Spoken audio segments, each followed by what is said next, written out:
both these barns here, we're running trials.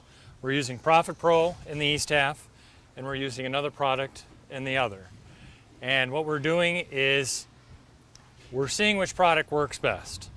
And I know which product works best right here with the Profit Pro, but what we're doing to make everything fair, we're going to take this trial all the way to yield in 2018. I just want to ask Brock a few questions here. They've been treating with us Profit Pro Ag here for about 4 years now. And what benefits, Brock, do you feel by treating your manure here with our products at Profit Pro Ag? The one thing that I notice, well, take it all the way to fall, easier vegetation. Throughout the summer we do have less flies because we do not get a crust. It keeps the manure more in suspension. Odor, a lot less odor. John, this is this is what we want. Chris always leaves me a report every month. I mean, I don't come out and I take pit covers off and look, because I can see everything from inside when I'm in the barn. But this is kind of like pudding, and that's really what we want, and that's what we get. And Chris made mention that he evaluates the pit, and if there's something going on, the following treatment, he makes that adjustment, and it goes back to an even keel. It's always taking care of itself. There's always so many different things that Chris is switching up here, and whatever he's doing always is working. This is exactly what we want. I think we should take a look at the other one. Yeah, we'll go take a look at the other one. Let's take a look at the other one here.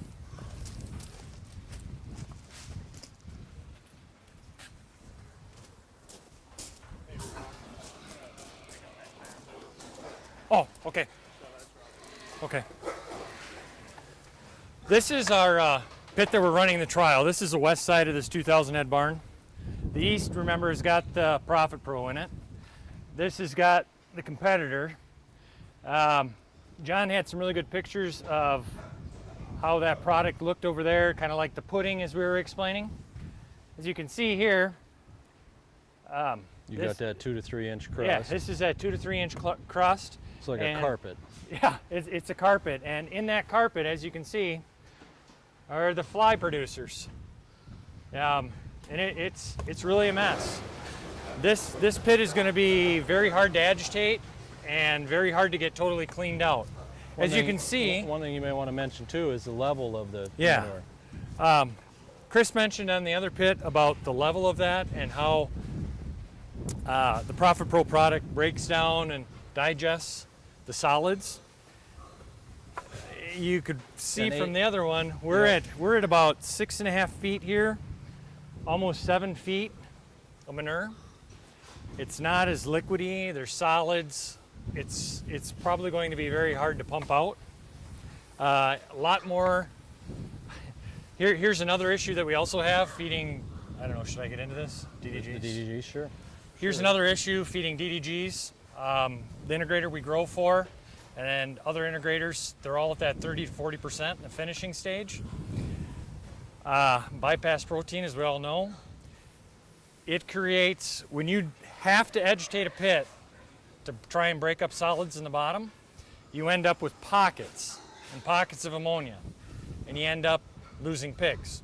Even with curtains down, windy day, I have lost pigs because we've had solids and pockets, and you get that big burst of ammonia and that stink, and that carbon dioxide, and pigs end up dying from it. Our products on the Profit Pro line, we've got specifically designed bacteria or microbes that are designed to live in anaerobic. The bottom of that pit is anaerobic. There's no oxygen present there. They need a specific bacteria or a bug that can live in that situation. So that's either an anaerobic or facultative. Also as well, we've got 24 species of microbes in our pit treatments. A high majority of them are facultative and anaerobic. Also as well, we have the purple and non-purple sulfur bacteria in there. Those are specifically designed. Brock had mentioned earlier about DDGs. With the ethanol plants producing DDGs for consumption of livestock, there's 3 times more sulfur content in those DDGs than there is regular corn. So that's an issue with hydrogen sulfide, is gases like he talked about. The purple and non-purple sulfur bacteria in our products will take those and reduce those hydrogen sulfide issues. With this trial work that we're doing with our 2 products here, the Profit Pro and the Competitor, we are going to take this to yield, so that's going to take us all the way to fall of 2018. We haven't really set up the parameters exactly how we're going to do it. It depends on the farm that we use. Well, we're kind of thinking it's going to be either 20 to 40 acre blocks of competitors and then side by side with Profit Pro. May even be a little less than that. It might be 20 acre strips or blocks, just so we get some of the same soil types for both products. It's going to be interesting to see as we go. We do sample all our manures. I've got 5 pits with all the barns I have. We do sample, and they all get sent in, and we NP and K, sulfur, all those tests are ran. So actually it'll be also interesting once we are pumping out this fall to see the difference between these 2 pits for NPK, sulfur, all those types of things. Because that on the agronomy side with our corn and bean program, it's also nice to know where those levels are at, what we need to add, what we need to buy, what we need to supplement, those types of things. So it all comes in handy when you have that information.